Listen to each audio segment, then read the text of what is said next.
अंडमान तथा निकोबार का इतिहास रामायण काल से ही प्रारंभ हुआ है। रामायण काल में इसे हंडुकमान नाम से जाना जाता था। समय गुजरने के साथ साथ इसके नाम में भी परिवर्तन होता गया। पहली शताब्दी में इस जगह को अगादेमन नाम से पुकारा जाता था और टलेमी के अनुसार इसका नाम अंगादेमन था। विश्व के विभिन्न भागों से पर्यटकों ने यहाँ का भ्रमण किया। अरब भ्रमणकारियों ने 19वीं शताब्दी में इन द्वीपों का दौरा किया था। मार्को पोलो यहाँ पर 13वीं शताब्दी में आए थे और इन द्वीपों का वर्णन अंगामानियन नाम से किया। इसके अलावा फ्रियर अंडारिक 14वीं शताब्दी में और सीजर फ्रेडरिक 16वीं शताब्दी में इन द्वीपों का दौरा किया था। 17वीं शताब्दी में रॉयल इंडियन नेवी के लेफ्टिनेंट आर्चिबाल्ड ब्लेयर ने दक्षिण अंडमान के निकट एक छोटे से द्वीप में नेवल बेस बनाया और जंगलों को साफ करके घरों का निर्माण करवाया एवं उन घरों के आसपास सब्जियों तथा अर्चिडों का बाग लगवाया। इस प्रकार इस अनछुए वन्यम जगत पर मानव नियंत्रित सभ्यता का आगमन का आधार स्थापित हुआ। चाथम द्वीप के 12 एकड़ भूमि पर प्रथम कॉलोनी स्थापित किया गया था। पैनल सेटलमेंट बसाने के लिए सर्वोत्तम स्थान चयन हेतु 1857 में डा फ्रेडरिक जॉन माउंट के नेतृत्व में द अंडमान कमेटी का गठन किया गया।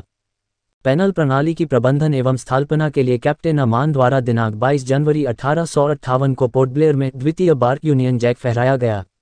ब्रिटिश सरकार द्वारा दक्षिण अंडमान के उसी बंदरगाह से चाथम जहाँ लगभग एक शताब्दी पहले प्रथम कॉलोनी स्थापित किया गया था। सन 1858 के बसंत ऋतु में पैनल सेटलमेंट प्रारंभ किया गया।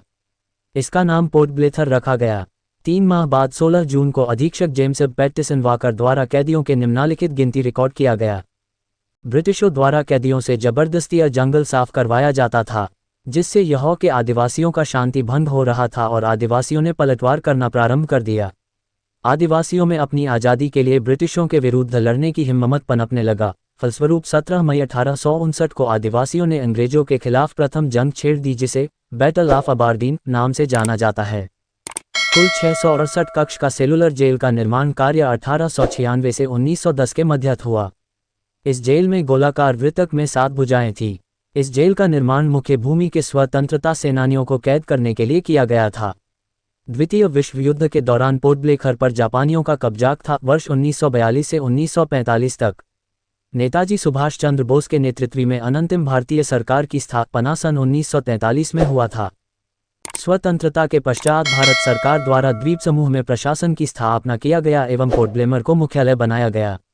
श्री इमाम उल मजीद को स्वतंत्र अंडमान के प्रथम मुख्य आयुक्त नियुक्त किया गया। स्वतंत्रता के परवर्ती काल में सेटलरों का प्रथम दल का आगमन मार्च 1949 को हुआ, जिसमें पाकिस्तान से आए लगभग 198 शरणार्थी परिवारों को इन द्वीपों में पुनर्वासन दिया गया। इसके बाद 1950, 1951, 1952 से 1961 तक पुनर्वासन चलता रहा। बंगाल, रांची, केरला, तमिलनाडु आदि जगह के सेटलर्स मुख्यतः किसान एवं छोटे शिल्पकार थे। खेतीबाड़ी करने के लिए इन्हें भूमि मुहैया करवाया गया। हाल ही में कुल 668 कक्ष का सेलुलर जेल का निर्माण कार्य 1896 से 1910 के मध्य हुआ। इस जेल में गोलाकार वृत्तक में 7 भुजाएं थीं। इस जेल का निर्माण मुख्य भूमि के स्वतंत्रता सेनानियों को कैद करने के लिए किया गया था। द्वितीय विश्व युद्ध के दौरान पोर्ट ब्लेयर पर जापानियों का कब्जा था। वर्ष 1942 से 1945 तक नेताजी सुभाष चंद्र बोस के नेतृत्व में अनंतिम भारतीय सरकार की स्थापना सन 1943 में हुआ था। स्वतंत्रता के पश्चात भारत सरकार द्वारा द्वीप समूह में प्रशासन की स्थापना किया गया एवं पोर्ट ब्लेयर को मुख्यालय बनाया गया। श्री इमाम उल मजीद को स्वतंत्र अंडमान के प्रथम मुख्य आयुक्त नियुक्त किया गया। स्वतंत्रता के परवर्ती काल में सेटलरों का प्रथम दल का आगमन मार्च 1949 को हुआ, जिसमें पाकिस्तान से आए लगभग 198 शरणार्थी परिवारों को इन द्वीपों में पुनर्वासन दिया गया। इसके बाद 1950, 1951, 1952 से 1961 तक पुनर्वासन चलता रहा। बंगाल, रांची, केरला, तमिलनाडु आदि जगह के सेटलर्स मुख्यतः किसान एवं छोटे शिल्पकार थे। खेतीबाड़ी करने के लिए इन्हें भूमि मुहैया करवाया गया। पीएम मोदी ने साल 2018 में पोर्ट ब्लेयर का दौरा किया था। यहां उन्होंने वीर सावरकर को श्रद्धांजलि दी थी। सरकार ने शुक्रवार को केंद्र शासित प्रदेश अंडमान और निकोबार आइलैंड की राजधानी पोर्ट ब्लेयर का नाम बदलकर श्री विजयपुरम कर दिया। वीडियो पसंद आया है तो वीडियो को लाइक करें। यूट्यूब चैनल एबीपी विजन्स को सब्सक्राइब करके बेल आइकन को दबाना बिल्कुल भी मत भूले। धन्यवाद।